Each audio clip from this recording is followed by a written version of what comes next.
Hi folks, we need to make this aluminum bracket for a guy. It's actually like a motorcycle part. And we're gonna use this chunk of aluminum. Let's go saw up some material real quick. We'll take a quick look at the Fusion 360 CAD and CAM. Stay tuned at the end of the video. We'll go through that in more detail, and then let's machine her up. Welcome to another Wednesday Widget.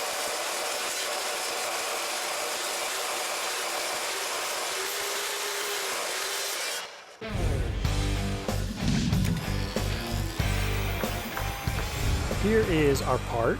So sort of a chunk of aluminum, corner notched out, and then two bearing pockets right here. So from a cam standpoint, we're gonna do it in 3 ops. First op, we're going to hold it like this and do an adaptive horizontal to clean up the floor and a contour to clean this up. There's a bunch of little tricks in here, which I'll put a card to here for a detailed video on this. Next guy, we will hold like this.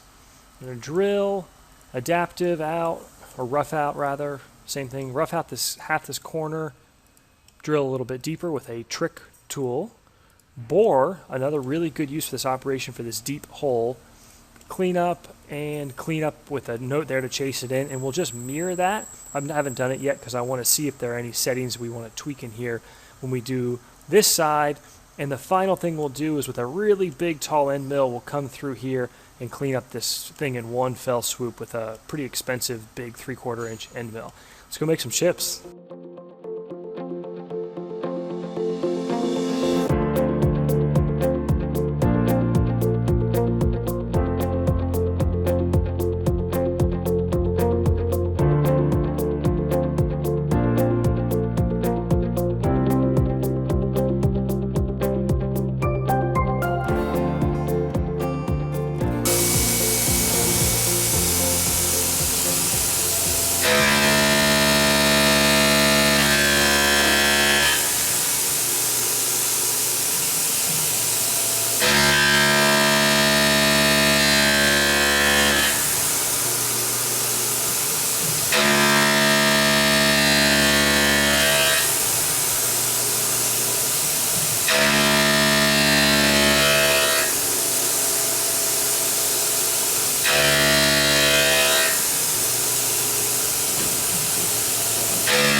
Look at that. Not bad at all for having that stick out, which is because we need that end mill for the next op. Floor finish is actually silky smooth too.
Drilling with the shear hog.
So my note to walk it in, because we left some stock to leave.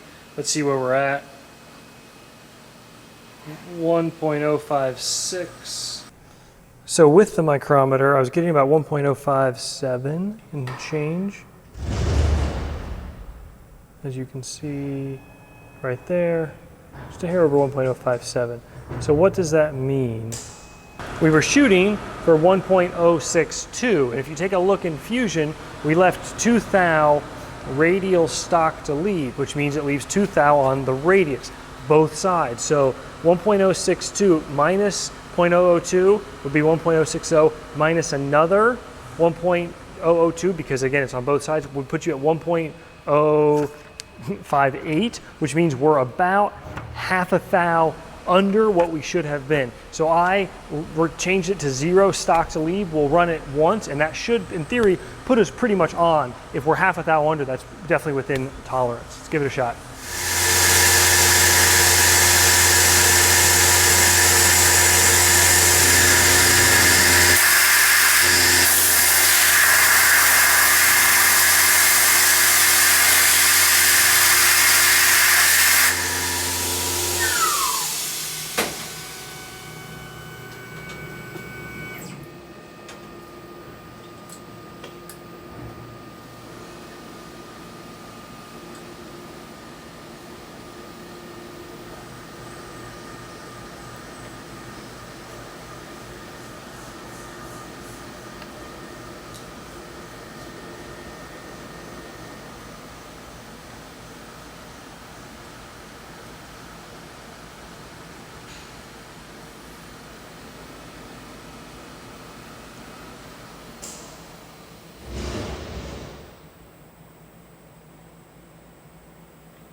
There we go. That's more what I expected. So 8/10 under.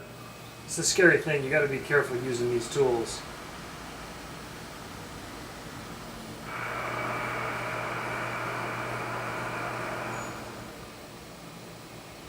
Yep, that's repeatable. So I'm 8/10 under.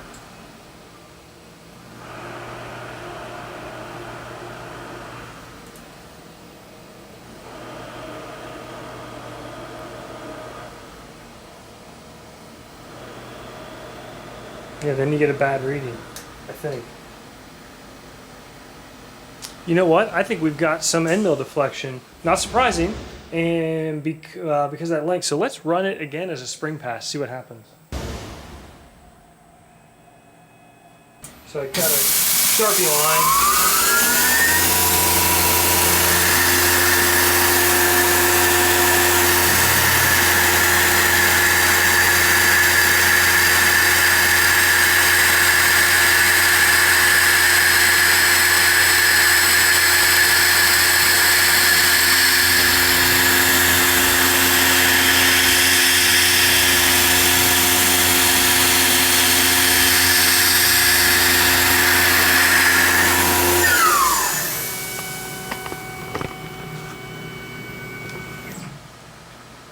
That's what we call tool deflection, folks. And you guys know I love short end mills, so I absolutely recognize we're using an abnormally long one here. I'm not trying to prove a point, other than well, we do need to get deeper somewhere else. You absolutely can switch, or should switch, though. But let's see, we should be able to get this in.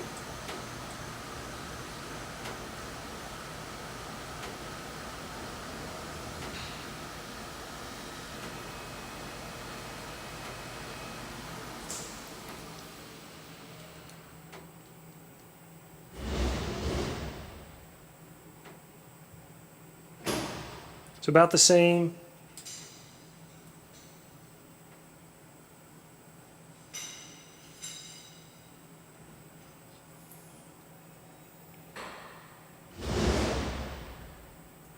There we go. That pulled out some.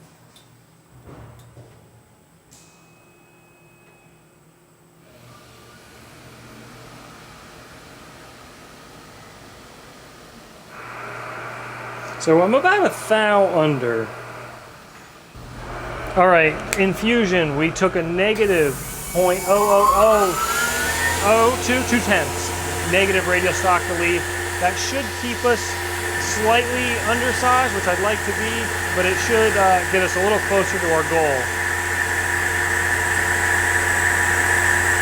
And I also checked, what is it, repeat finishing pass, and it's going to go around twice, and we'll see if it, we'll see how much cutting we get on that second spring pass. You can't see too many chips.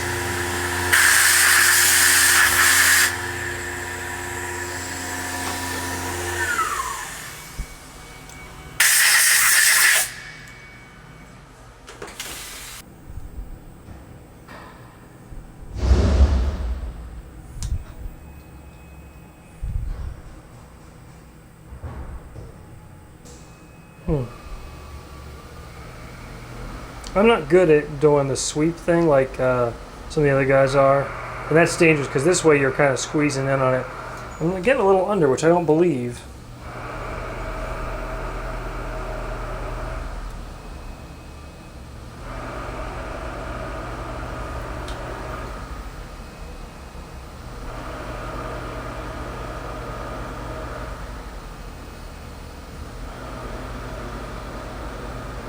Okay, that's perfect. Well, actually 3/10 over what my goal was.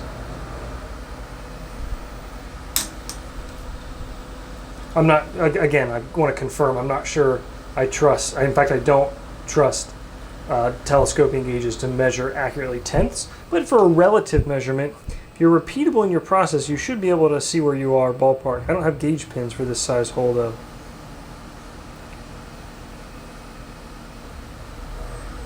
Okay, we're definitely calling that good though. Basically where I want to be. Sweet. Okay, I actually originally only planned to rough this angle, but let's go ahead and take a finish pass on it. I'm going to leave a few thou radially stock to leave, but I want to see if it blends in when we flip the part, because then maybe I don't have to use that 3/4 inch really long cutter. Let's just see. It'll make it a little easier if this works nicely.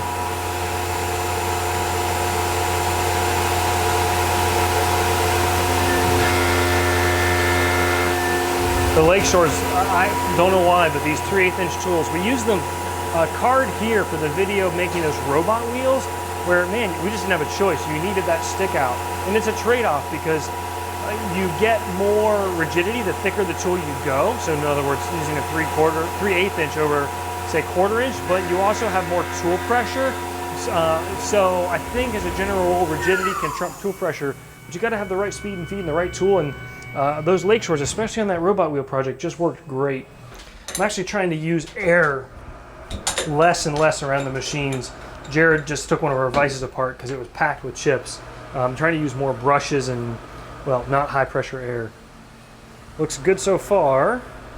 Flip it and do the other side. So we just machined it in this position. So where did we zero off of? This face, the X, was our X0, and that face right there on the back jaw was our Y0. So the old John, I would have like flipped this thing, which would have been okay for this face. It would have been the same face, but it would have meant we're now using this back face, depending on what we set in Fusion. And the point is, don't do that. If we just machined it like this, let's keep this face and this face the same. In fact, the hard jaw is great because it won't move, and that gives us a better odds of the concentricity of these two bores being just dead nuts on. So in CAM, you can see where the coordinate system is here, which means I'm just going to rotate this guy like this, which means, see, the X is there, so that's against the hard jaw, and we will instead, we might make sure to vise on these carve smarts, find this side and the Z0. The Z is probably the least important here, but the X and the Y are. Y shouldn't be any different, and X we will set with the Heimer.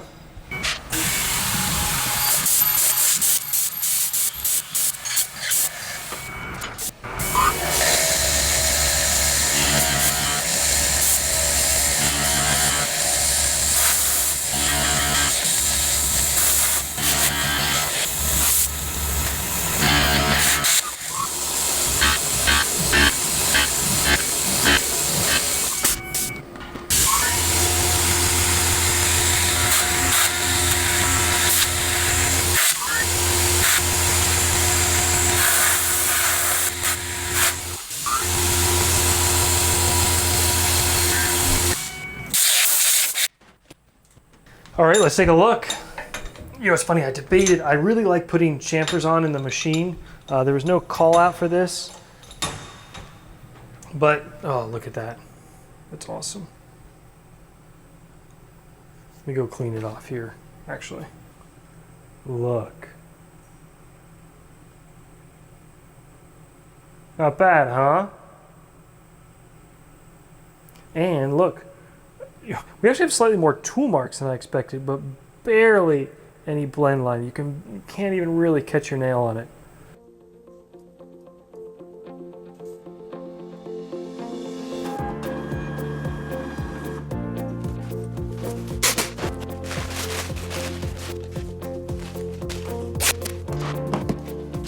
And yes, Judd now knows when he hears the tape dispenser, that means we're walking out to the mailbox. Right, buddy? Right? Yeah, buddy? Thanks, folks. Hope you enjoyed. Again, link in the video description to watch a detailed video on the CAD and the cam. Otherwise, take care. See you next Wednesday.